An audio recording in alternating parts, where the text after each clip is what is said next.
Hey friends, hope you had a great Passover. Hope you were one of the lucky ones who found the Afikomen. We're going to get back into the Tanakh again, and once again I'm reading from the Jewish Publication Society Hebrew English Tanakh. This book was published in 1955. You know, I keep mentioning 1955 because it's one of my favorite years. Happens to be the year that the Brooklyn Dodgers won their first World Series. So that's why I chose that year for this book. We are in the book of Zechariah. Zechariah the prophet, he lived approximately 500 years BCE, before the Common Era, before the birth of Yeshua.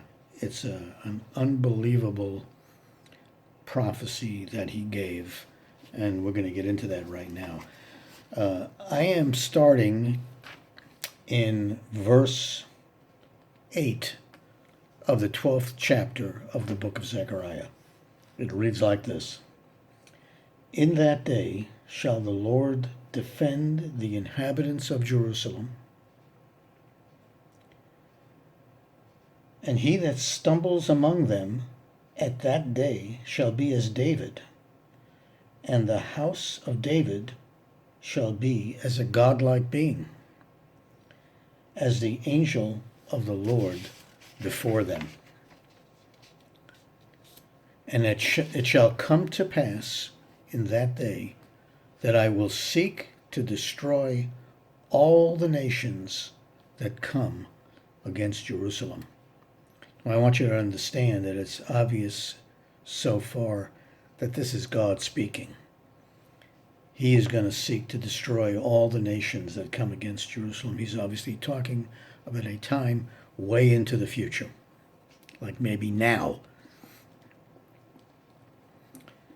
Verse 10: And I will pour upon the house of David and upon the inhabitants of Jerusalem spirit of grace and supplication. Now, I'm going to stop there because I just want you to understand the meaning of these words and what they mean in this context. Not that grace is such a complicated word. Supplication is a little different. You may not know what that is, so I want to let you know. Grace is defined as unmerited favor to those who are under condemnation. That's the definition of grace.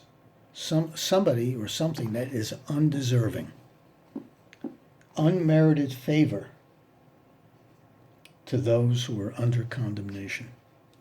Supplication is to plead or to beg, kneeling in submission, strong crying, and tears. You find that many times throughout the scriptures. But I want you to have an understanding of what those words are as we continue reading. As a matter of fact, I'm going to go back before we get to the most exciting part of the prophecy. I want to go back to chapter 8. We're going to start all over. It's very short. Once again, in that day shall the Lord defend the inhabitants of Jerusalem. And he that stumbles among them at that day shall be as David, and the house of David shall be as a godlike being, as the angel of the Lord before them. And it came to pass in that day that I will seek to destroy all the nations that come against Jerusalem.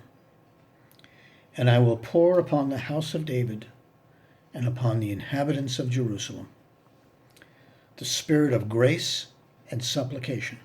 Now listen to this.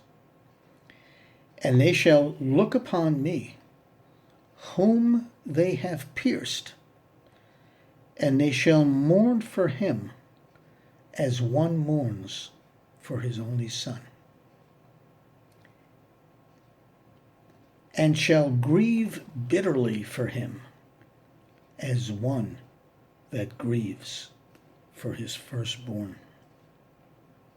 Now there's a a little play on words here, but you have to understand what he's saying. God is saying, and they shall look upon me, whom they have pierced, and they shall mourn for him as one mourns for his only son. Now, you don't got to be Sherlock Holmes to get this picture here. And I know many of you are hearing this for the first time. And like I've said before, you most likely don't have a Tanakh. So I'm suggesting to get yourself a Bible, the Old Testament, the Tanakh, and check out these prophecies that I'm reading. You see, the Passover lamb that was slaughtered on that first Passover, this is the perfect picture of why we believe that Yeshua, Jesus, was the Passover lamb who died for the sins of the world, who was pierced, his nail-pierced hands and feet, and the spear that was placed into his side.